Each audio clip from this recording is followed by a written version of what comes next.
Alors, on dit quoi? Pourquoi ça n'a pas pu se faire? Ça s'explique. Comment est-ce que ça va se faire? Ça s'explique. Ça s'explique. Ça s'explique.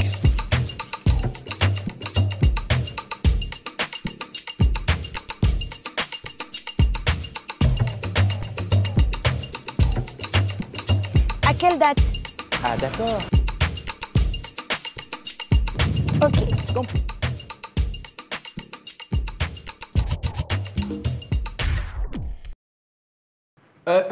Bonjour tout le monde et bienvenue dans ma salle de bain. Bah, Cosas, qu'est-ce qui t'arrive? T'avais oublié qu'on avait rendez-vous pour un nouveau Ça s'explique ou bien? Pas du tout, Letty. Enfin, C'est juste que depuis 1 heure, j'ai beau tourner ce fichu robinet, eh ben, aucune goutte d'eau n'en sort. Ah, toi, tu dois être victime d'une coupure d'eau. Mais dis-moi, tu habites dans quel quartier? Parce que si tu habites dans la partie nord de la capitale, tu devrais vivre régulièrement ce genre de coupure, n'est-ce pas? Tu as oublié de faire tes réserves comme tout le monde, c'est ça? oui, c'est ça, Laetitia. Tu as raison. C'est vrai que ça arrive souvent, l'eau va et vient comme ça, sans prévenir. Mais sauf que là, On dirait que c'est parti pour durer. Hein. Oh, tellement fatigué la veille. J'ai omis de me réveiller à 4 h du matin. bon, si je n'avais pas oublié de faire ces réserves. Mais bon. Allez, Cosas, essuie-toi tout simplement. On va faire avec, car toi et moi, on doit attaquer un nouveau Ça s'explique consacré à l'eau. Moi, je te laisse, car j'ai rendez-vous avec le ministre en charge des ressources hydrauliques pour en parler justement. À tout de suite, tout beau, tout neuf depuis ton studio, car un Ça s'explique sans mon Cosas, ça ne serait pas un vrai Ça s'explique. Ok, Laetitia, ça marche. À tout à l'heure.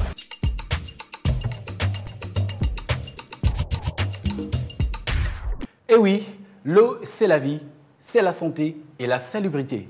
Et en ce moment, Letty, sur le sujet, pour faire un jeu de mots, on peut dire qu'on nage en eau trouble. Monsieur le ministre, bonjour. Merci de nous recevoir dans votre bureau. Monsieur le ministre, nous allons être très brefs et entrer directement dans le vif du sujet. Tous les Gabonais le savent, le Gabon, parcouru de part et d'autre de son territoire par des fleuves, est un pays riche en eau.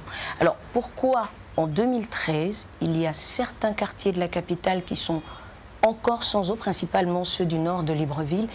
Il y en a même d'autres qui n'ont pas vu le liquide précieux depuis des mois. Comment en est-on arrivé à cela et surtout à qui attribuez-vous cette situation?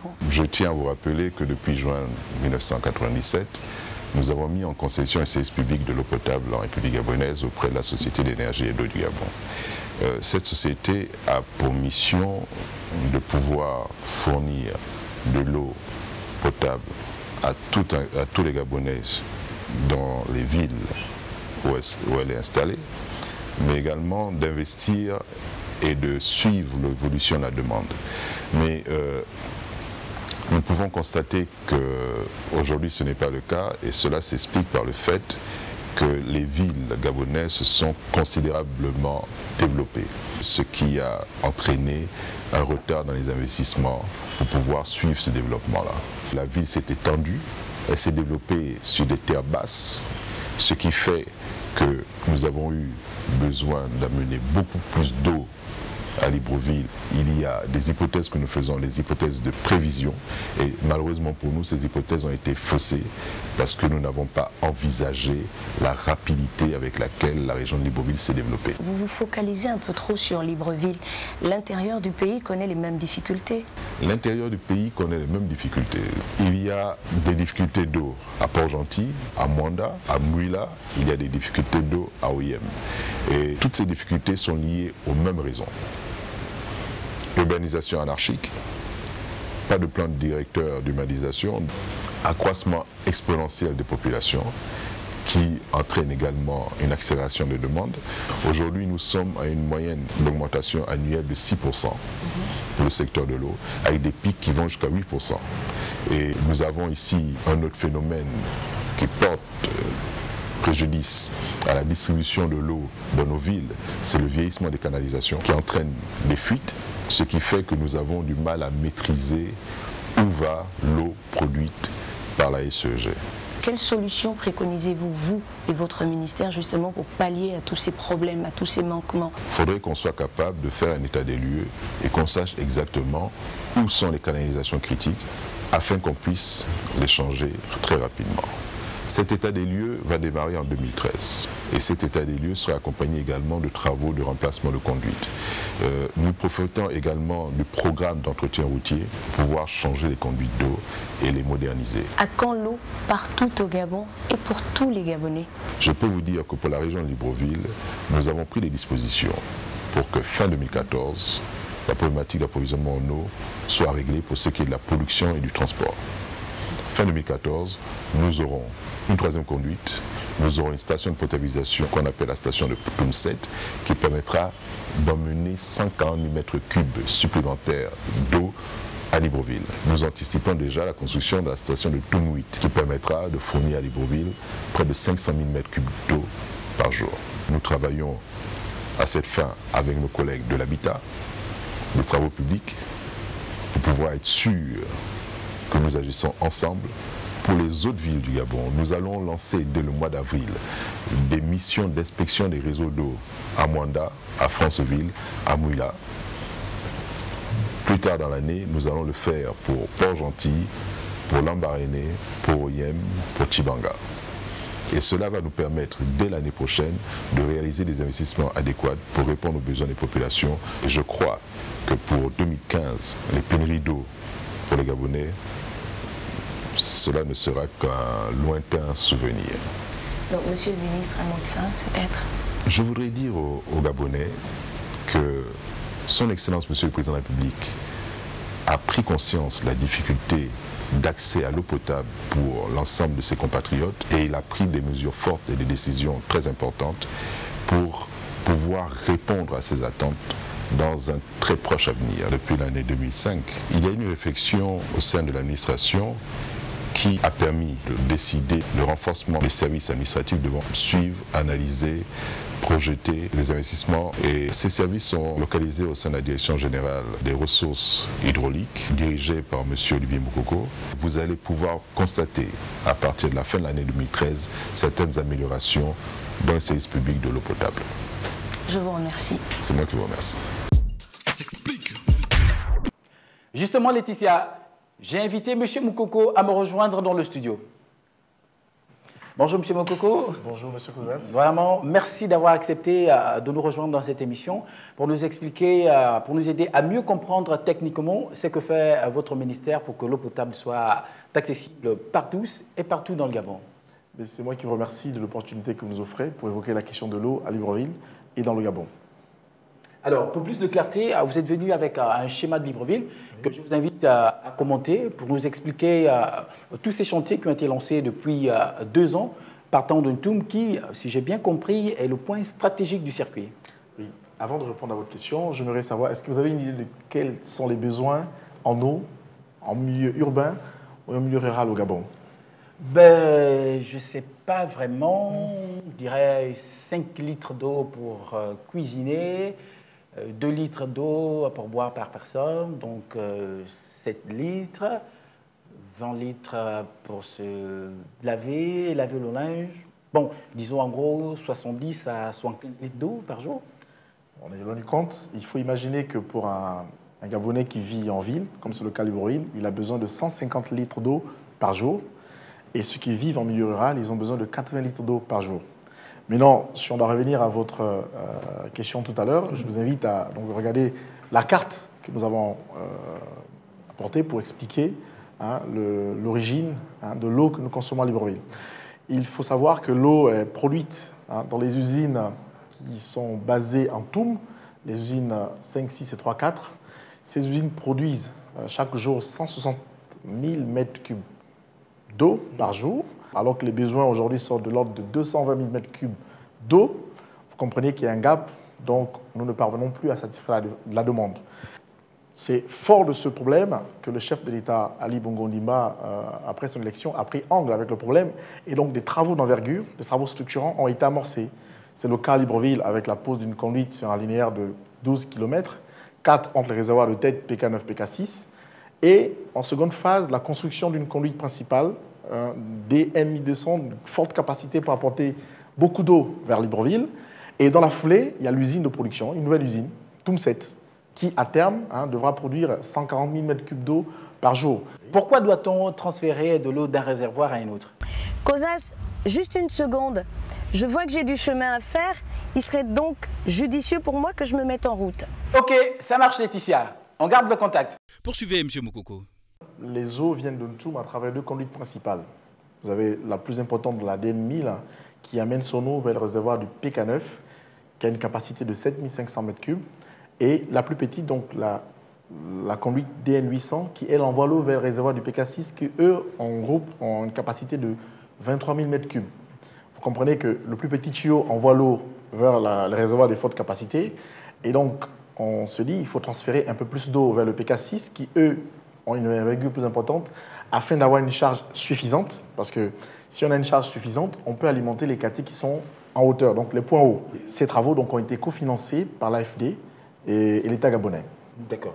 Alors, c'est ce qui explique donc ces coupures d'eau, voire même l'absence d'eau dans ces quartiers. Entre autres, parce qu'on a du mal à alimenter les quartiers. Mais comment est-ce possible ça? On s'est trompé de tuyau ou qui a fait ça? Non, dans la configuration qui était celle qui a prévalu lors de la construction de ces ouvrages, cela ne posait pas de problème. Mais vous savez qu'aujourd'hui, il y a des Gabonais qui sont allés s'installer dans la zone, par exemple, du réservoir de Kolongoum, en hauteur. Ce n'était pas forcément pris en compte. Alors, qu'est-ce qui a été décidé, justement, M. Mokoko, pour que l'eau recoule à flot? On sait, par exemple, que pour l'organisation de la CAN 2012, l'objectif était de couvrir en eau toute la zone du stade Ngodié 24 heures sur 24 et des solutions ont été mises sur pied. Alors, quelle alternative proposée par le gouvernement pour répondre aux préoccupations des Gabonais, en attente, bien évidemment, d'un retour à la normale, disons, d'ici mi-2015? En effet, lors de la CAN, ça a été l'occasion d'expérimenter un processus qui a consisté à réaliser l'eau par zone. Nous avons suggéré, c'est la Direction générale des ressources hydrauliques, nouvellement née, devrais-je dire, qui existe depuis seulement 2 ans, donc qui a conçu le plan d'urgence d'alimentation en eau pour la zone nord. Cela consistait à réaliser des forages in situ, de mettre des stations de traitement et de servir zone par zone pour que le stade ait un peu plus d'eau. L'idée, c'est d'étendre peut-être ce processus d'alimentation par secteur à la zone sud, au Vendo, où on rencontre de plus en plus également des difficultés dans les zones de Bambouchine. Donc c'est une solution, ce sont des solutions alternatives. Et il faut savoir que pour résoudre de manière durable, il y a des projets d'envergure qui ont été amorcés. Aujourd'hui, la solution radicale, c'est la pose d'une conduite de transfert d'eau. C'est la DELMI 200, elle est en cours de construction. Aujourd'hui, sur les 33 km, il y a 10 qui sont posés. C'est l'usine de traitement. Le marché a été adjugé à une nouvelle entreprise qui va commencer les travaux d'ici la fin du mois de mars. Une usine qui aura une capacité de 140 000 m3 jour. Et à cette usine, il y a la mobilisation des eaux brutes. Nous allons poser une grande conduite et construire un barrage sur Kango, à Kango, sur le cours du Komo, pour avoir un maximum d'eau. Donc je pense qu'à la mi-2015, on doit pouvoir résoudre radicalement les problèmes d'eau à Libreville. Tous ces travaux que j'ai énoncés tout à l'heure, c'est suite à un élan volontariste du chef de l'État. Ils ne sont pas financés sur le budget de l'État, ce sont des mécanismes qui sont mis en place, mais avec la volonté du chef de l'État. Nous les réalisons en si peu de temps, alors qu'on aurait pu le faire avant, mais c'est parce qu'aujourd'hui, je pense qu'il a été très sensible et nous soutient et nous donne les moyens pour pouvoir le faire. Et dis donc, Cosas, tu as oublié que j'étais la pisteuse de l'émission? Il faut que tu me laisses de quoi étancher ma soif de réponse quand même. Oui, c'est vrai, Maletti. Alors, M. Mokoko, merci pour toutes vos explications et pour votre collaboration. Merci. Quant à nous, si je résume ce que l'on vient d'entendre, de gros travaux ont été initiés pour s'attaquer au problème de l'eau, à savoir la construction de Ntoum 7, une usine de production pour produire plus d'eau potable, la pose d'une 3e conduite de transport au départ de Ntoum, la DN 1200 qui acheminera l'eau vers Libreville, la construction du plus gros réservoir d'eau qu'ait jamais eu le Gabon à la cité de la Caisse. Mais comme vous le savez, chez nous ça s'explique, on est comme Saint Thomas, on ne croit que ce que l'on a vu.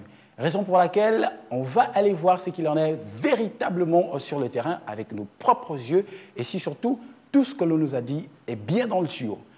Allez Laetitia, je te passe le relais, à toi de jouer. Alors oui, Cosas, je suis à Ntoum, au cœur même de la production en eau potable. Derrière moi, les usines Ntoum 3, 4, 5 et 6 qui alimentent Libreville en eau, comme nous l'a expliqué M. Mokoko.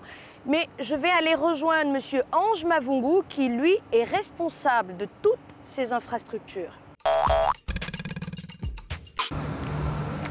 Laetitia de Ça s'explique. Bonjour, Ange Mavungu de la UCG, D'accord. chef de service exploitation au sein de la division production transport eau estuaire. Où sommes-nous précisément? Nous sommes actuellement au niveau du captage de l'usine de production ECG d'eau potable. Est-ce que vous pouvez parler en d'autres termes? Captage, ça veut dire quoi? L'eau que vous... Affirmatif. Donc nous allons faire un tour vers la rivière, je vous expliquerai mieux. Ici nous sommes au bord de l'Anzémé. C'est la rivière principale de notre traitement d'eau potable ici. Comment vous arrivez à la prendre, cette eau-là, de la rivière, jusqu'à vos laboratoires? Comment ça se fait? La rivière, dans son écoulement, alimente tout tranquillement les bâches qu'il y a des deux côtés où nous sommes. Donc ici, vous avez un captage de Ntoum 5 et 6 et là, vous avez un autre captage de Ntoum 3 et 4. Donc deux groupements d'usines séparés. Là-bas, plus au loin, on aperçoit notre déversoir. En fait, là, c'est le barrage qui nous permet de retenir suffisamment d'eau pour pouvoir alimenter nos bâches au bruit. Justement, en parlant de niveau, est-ce que le niveau de la rivière que l'on aperçoit aujourd'hui est souvent le même? Est-ce qu'il n'arrive pas à des situations, disons, critiques? Si, en effet. Le niveau que vous voyez aujourd'hui n'est pas le même niveau tous les jours. Il arrive qu'il soit beaucoup plus haut ou encore un peu plus faible. Mais en général, en saison sèche, donc en période d'étiage, nous enregistrons des baisses de ce niveau. Et nous avons évidemment enregistré des périodes critiques telles qu'en 2010 où l'année était particulièrement sèche. Donc il n'y avait pas d'eau du tout. Et comment vous avez fait pour alimenter le On Gabon? était très faible, les niveaux tournaient en dessous de 50 cm. Quand même. Or aujourd'hui, ce que vous voyez, nous sommes à plus de 275 cm. Monsieur Mavungu, les Gabonais s'interrogent quand même sur la qualité de l'eau redistribuée et certains, en faisant leurs réserves, découvrent souvent de petites plaques, on va dire, au fond des récipients. Comment vous expliquez cette situation précise puisque cette eau est traitée? Non, c'est un phénomène normal. En fait, c'est des situations que l'on enregistre lorsqu'on a des remises en eau. Donc, généralement, les clients qui en parlent, c'est certainement ceux-là qui n'ont pas de l'eau en permanence chez eux. Donc il y a des remises en eau pour qu'ils puissent se réalimenter et c'est dans cette phase-là que s'accompagne justement cet effet coloré de l'eau et ce petit dépôt que l'on peut voir lorsque l'eau est stagne. Alors, la question qui me chauffe un peu, c'est de savoir comment on passe de cette eau-là à cette eau qui sort de la pompe. Je préfère vous inviter à faire une visite de nos installations et vous verrez les différentes étapes de clarification, de désinfection. Je suis sûre que COSAS aussi a envie de le découvrir, donc je vous suis. Ce serait bien, je vous y invite alors. Ici, on fait la répartition du flux qui arrive du captage. Depuis ici? Voilà l'arrivée du captage. D'accord. Donc l'eau arrive et elle est répartie en deux.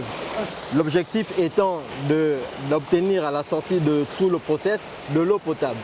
Donc qui dit eau potable, dit eau claire, inodore et bonne pour la santé des consommateurs. Ici, nous démarrons le process. Donc nous allons injecter des produits pour nous permettre de retenir toutes les particules qu'il y a dans de l'eau. Et ici, nous arrivons à la dernière étape de clarification de l'eau. Donc nous l'avons déjà clarifiée, comme vous le voyez ici. Oui. Et là, l'eau va devoir passer par des filtres à sable. Filtres à sable. Des filtres à sable. Donc, nous venons de faire le tour des installations, des étapes différentes de la transformation de l'eau qui arrive de la rivière. Et là, nous apercevons deux récipients remplis d'eau. Qu'est-ce qui se passe ici? Donc nous avons fait deux prélèvements. Le premier prélèvement d'eau ici que vous voyez, c'est de l'eau qui vient directement de la rivière Nzémé. Ok. Donc mais au constat, c'est une eau claire que dans la rivière. Oui, c'est l'effet ombragé de l'herbe qu'il y a autour. Mais ça, c'est un prélèvement directement fait sur la rivière. Ok. Donc l'eau est particulièrement trouble, assez colorée, on va dire. Et on ne voit particulièrement pas toutes les particules qui y sont. D'accord. Et la deuxième eau a déjà été travaillée? Nous avons fait une partie du travail. Une partie? Une partie de la clarification. Donc, dans la partie de la clarification, nous avons visité deux étapes, sinon trois. Les deux premières étapes, c'était la coagulation et la flocculation, qui avaient juste pour rôle de retirer les particules qui sont contenues dans l'eau. Nous avons aussi vu la décantation. Donc en gros, vous avez une eau beaucoup plus claire, mais qui sera encore mieux clarifiée après l'étape de la filtration. J'ai vite envie de savoir comment ça se passe, parce que j'ai soif là, depuis un petit moment. On y va.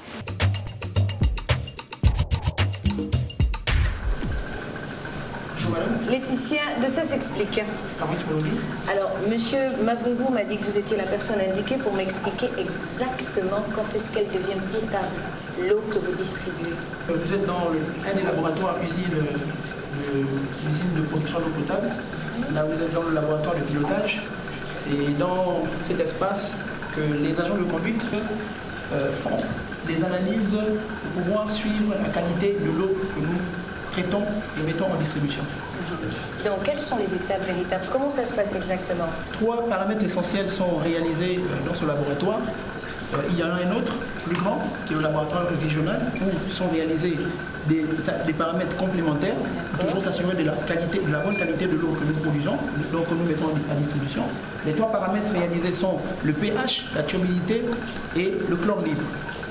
Donc le pH, c'est pour déterminer le caractère acide ou basique de l'eau. Il nous renseigne aussi sur le goût que peut avoir cette eau. Après l'étape de clarification, nous avons l'étape de neutralisation. Donc, à cette étape, on relève le pH de l'eau. Et nous avons l'étape de désinfection dans laquelle nous débarrassons cette eau de toutes les bactéries pathogènes qui sont nocives à la santé.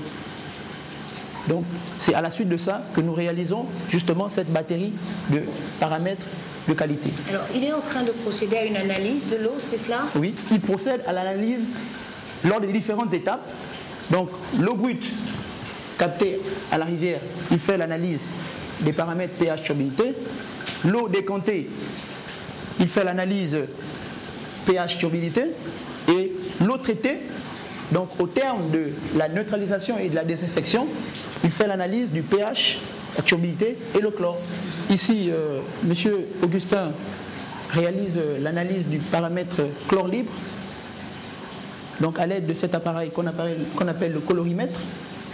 Donc, il va nous permettre de détecter les traces de chlore restant dans l'échantillon à analyser après avoir injecté le désinfectant. Donc, s'il y a des traces de chlore, ça veut dire que cette eau est bien désinfectée, toutes les bactéries présentes dans cette dernière ont été éliminées. Et ici, il réalise la mesure du paramètre pH.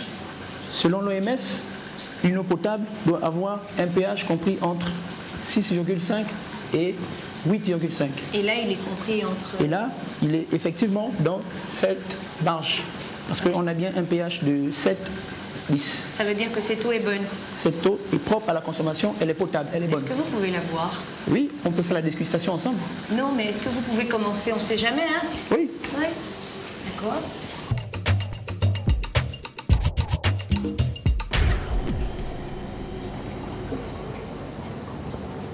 Est-ce que c'est la même eau là? Moi je parle de cette eau là. C'est la même eau? C'est la même eau, c'est celle qui sort de... Oui. Elle a été prélevée sur ce robinet de prélèvement, au même endroit. Je peux en avoir un tout petit peu? Oui, il n'y a pas de souci. Oui.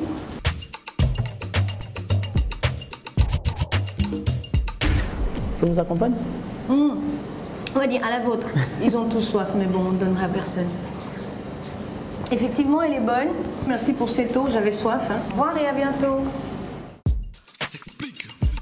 Tout au début de l'émission, lors de l'entretien avec le ministre en charge des ressources hydrauliques, nous avons entendu parler de l'entrée de la CETEG pour faciliter les travaux d'adduction en eau. Quel est le rôle essentiel joué par la CETEG? En fait, Cosas, la CETEG est une société qui opère dans la construction d'infrastructures liées à l'eau potable. Pour cela, elle répond à des appels d'offres comme toutes les autres sociétés. L'avantage est que c'est une société gabonaise implantée au Gabon. Cela permet donc de réduire le coût des chantiers. Capiche. Ça s'explique. Bonjour. Bonjour madame. Alors on m'a dit que vous étiez les responsables du projet. Vous êtes... Franceline Joumas, pilote du projet. D'accord, Laetitia de Ça s'explique. Vous êtes monsieur? Eric Fombolo, pilote du projet. Enchanté. Alors, vous êtes donc les personnes indiquées pour mieux m'expliquer l'avancement des travaux. Comment se porte le chantier? Très bien, nous devons poser une conduite d'une longueur de 33 km, de Ntoum 7 jusqu'au réservoir du PK9. Nous avons déjà posé 11 km. Combien de kilomètres reste-t-il? Il nous reste 22 km. À poser d'ici Août 2014. Quel est l'effet d'un tel projet? L'effet majeur est positif. L'effet, cette conduite permettra d'envoyer plus d'eau au réservoir du PK9.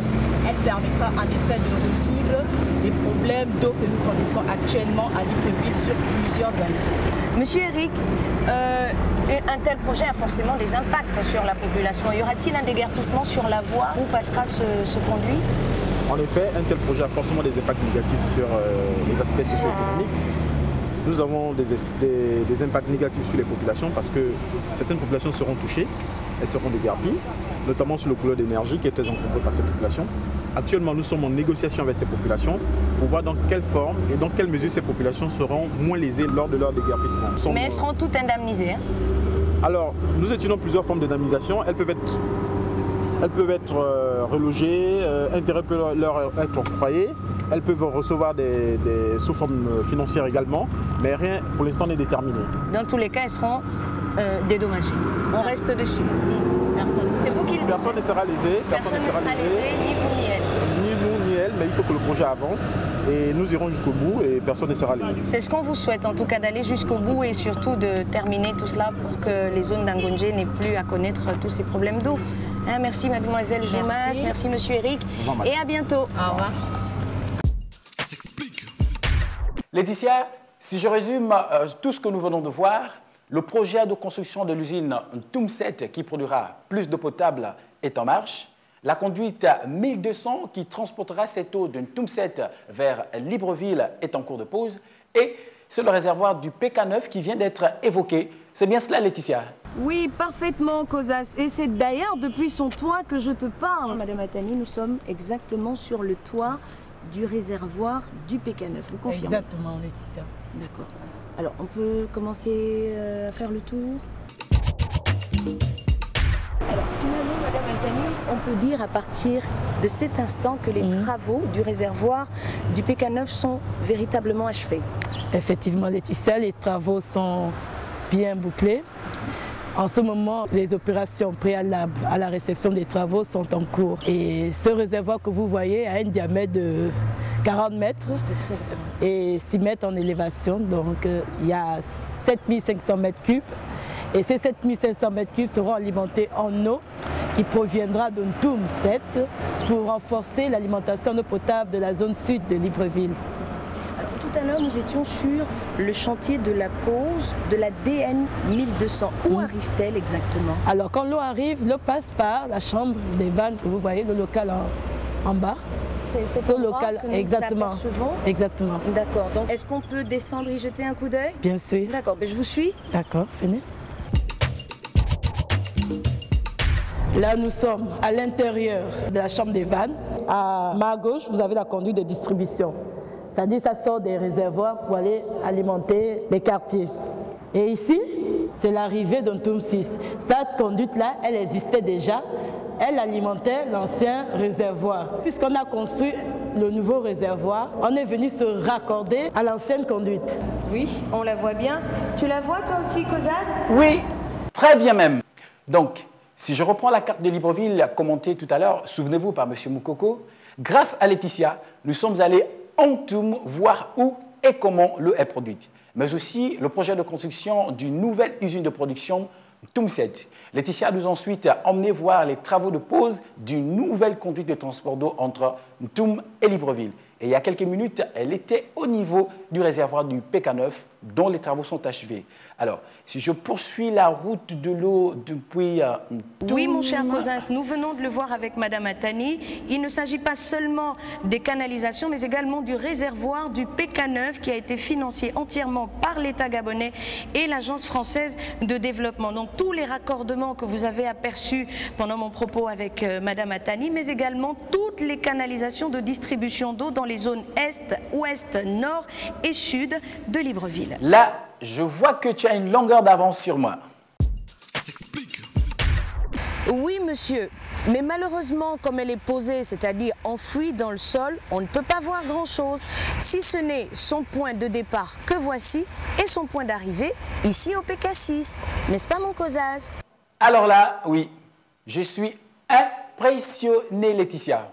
Néanmoins, tu devrais savoir que je suis incollable et que mon petit doigt me dit que ce que je vois derrière toi en construction, c'est le réservoir de la Cité de la Caisse. Eh bien, comme d'habitude, tu marques un nouveau point. Mais sa capacité, la connais-tu? Ma chère Letty, je laisse à César ce qui revient à César. Rebonjour, c'est encore moi. Ah, Laetitia. Oui, Madame Attani. Alors, merci déjà de nous accueillir. Alors, vous êtes la responsable de cet impressionnant chantier, vous aussi? Exact. Quel édifice, dites-moi? Cet ouvrage va recueillir de l'eau. Ça a une hauteur de 8 mètres sur 40 mètres de diamètre. C'est le plus grand réservoir du Gabon. Ça a 10 000 mètres cubes de capacité. Ça s'explique comment? Ça s'explique par le fait qu'il va alimenter toute la zone nord de Libreville. Angonje, Okala, jusqu'au premier campement. Ok. Donc de ce réservoir partira une autre conduite vers Angonje, c'est cela? Alors de ce réservoir, la conduite va mener l'eau jusqu'au camp de Gaulle. Du camp de Gaulle, la conduite qui va prolonger en DN 800, mur de ADL aéroport. Mur ADL de l'aéroport, quartier Mikolongo, et quartier Mikolongo, ça va arriver à la bâche d'eau d'Okala. Et au niveau de la bâche d'eau d'Okala, il y aura des systèmes de pompage qui va vous refouler l'eau jusqu'au château d'eau. Et donc, vous nous donnez une date peut-être pour la fin de cet impressionnant chantier? Disons fin juin, les travaux seront achevés. Donc fin juin, Okala, Angonje, tout le monde aura de l'eau? Non. Non, parce que ce réservoir sera alimenté par Ntoum 7. Qui est en construction. Qui sera en construction. Ok. Voilà. Donc Madame Attani, merci pour toutes ces précisions et surtout bonne continuation. Merci Laetitia. Et à bientôt. Je résume Laetitia pour être certain de bien te suivre. Nous étions au réservoir de la Cité de la Caisse qui sera le plus grand édifice de stockage du Gabon. De là, partira une conduite longue de 18 km pour atteindre le camp de Gaulle. Puis, du camp de Gaulle, cap sur la station de reprise d'Angonje.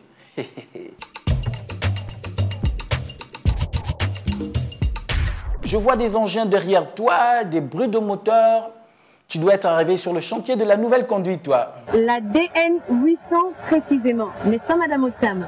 Tout à fait. DN 800, oui. C'est la conduite qui va permettre d'acheminer l'eau vers la zone nord et soulager les populations. Grâce à une augmentation du volume de la production au niveau de la bâche d'Okala et en même temps une augmentation de transfert entre la bâche d'Okala et de Angonje. Et au niveau du château, nous avons une grande production qui va permettre de pouvoir alimenter les habitants en eau potable. Ça veut dire que vous êtes la responsable de ce chantier et il a débuté quand? Il a débuté au mois de 5 septembre. Avant tout, il y a eu une phase d'études au mois d'avril qui a duré 5 mois. On a fait les travaux à partir du 5 septembre. Normalement, les travaux se terminent en septembre 2013.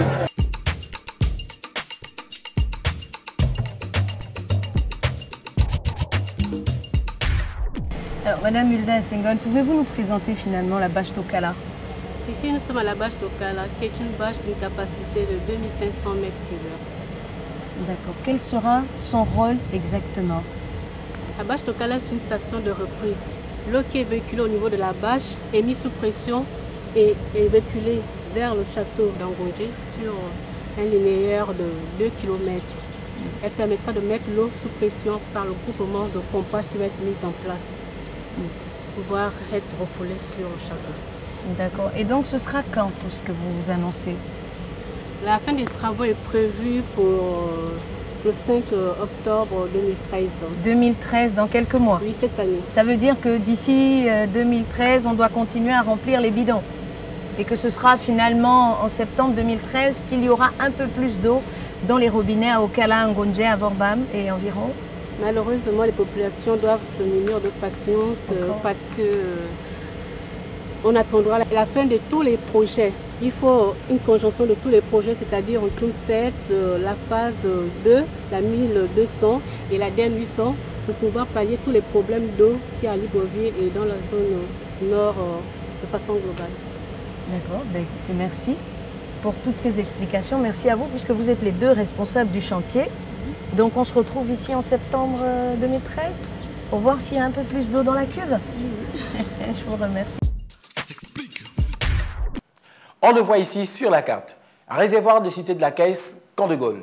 Camp de Gaulle, bâche de reprise d'Okala. Et enfin, Château de Dangonje. Arrivé là, la boucle de Libreville est bouclée, ma chère Laetitia.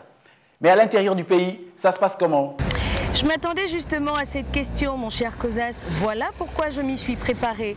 Regarde plutôt cette petite vidéo que j'ai réalisée dans les provinces du Haut-Ogooué et de l'Ogooué-Lolo. Après plusieurs mois, voire plusieurs années d'attente, l'eau revient enfin au robinet ou à la pompe dans le Haut-Ogooué et l'Ogooué-Lolo. La ville de Moinda bénéficie pleinement des décisions prises par le président de la République à Franceville en septembre 2011 pour renforcer les capacités de production et de distribution d'eau à l'intérieur du pays. Budget global des investissements, 12 milliards de francs CFA. La station de production de Mounana connaît elle aussi des travaux visant à améliorer la desserte en eau potable de la ville. Une ventouse a été posée pour chasser les bulles d'air dans les tuyaux et améliorer la circulation de l'eau dans les conduites de transport. De même, la bâche de stockage d'eau traitée est en cours de réhabilitation afin d'alimenter le château d'eau voisin et ainsi mettre un terme définitif aux coupures. À Okonja, même scénario. Amélioration de la prise d'eau brute à traiter, amélioration du traitement en lui-même, mais aussi du stockage et bien sûr de la desserte aux populations. À l'Écorie, toujours dans le Haut-Ogooué, un mini-réseau d'eau potable est en cours d'installation. Station de production, réseau de transport et de distribution. À Pana, en plein pays Ndébi, à 2 pas de la frontière congolaise, les travaux battent là aussi leur plein. Une station absolument complète est actuellement en cours d'installation. Du côté de l'Ogooué-Lolo, plus précisément à Lastourville, le cauchemar des délestages bien plus importants en saison sèche devrait se terminer en juin 2013. Nouvelle prise d'eau brute, ajout d'une nouvelle station de traitement, nouvelle conduite de transport et château d'eau tout neuf, Koulamoutou n'a rien à envier à Lastourville. Bakumba, Laetitia, mais aussi Pana, Mounana, waouh! Des villes après tant d'années qui, sans eau, ont été finalement raccordées au réseau de l'eau potable. À mon tour de vous faire partager des témoignages d'habitants de quelques-unes de ces villes. Vraiment, nous sommes contents. On prend seulement, tu prends ton seau, tu viens devant la porte, et tu ouvres le robinet et tu pars te laver avec toute la fatigue. Vraiment, tu es heureuse d'avoir de l'eau dans le village. Oui, ça a changé beaucoup de choses. Ça a changé beaucoup de choses vraiment. Parce que rester toute la journée sans l'eau, c'est pas bien. Parce que là maintenant on travaille facilement à la cuisine, et même les gens qui font la vaisselle ici, là, ils n'ont plus de problème d'eau, quoi. Depuis que la pompe est venue, je suis tellement content. Et puis ce n'est pas content de l'eau, c'est content de la propriété de l'eau qui sont sous terre. Voilà, en conclusion, chers amis, vous venez de le voir et de l'entendre, nous revenons de loin, mais tout est mis en œuvre pour mettre un terme aux coupures d'eau intempestives, améliorer la desserte de Libreville et de nouveaux quartiers ou communes avoisinantes, augmenter la pression au robinet pour que l'eau coule à flot, garantir la qualité de l'eau, offrir aux Gabonais de l'intérieur du pays un accès au réseau d'eau potable. Des gros travaux intégralement financés par l'État gabonais pour un montant qui s'élève depuis 2009 à plus de 130 milliards de francs CFA. Laetitia, quelque chose à rajouter? Rien, si ce n'est que je n'aurais pas dû me moquer de toi ce matin. Allez, courage Letty, il faut y croire, les choses vont s'améliorer dans les mois qui viennent. Et, on l'a compris, comme nous l'a dit Monsieur le ministre au début de cette émission, il y a eu beaucoup de retard dans le secteur. Un retard qui prend du temps à être comblé.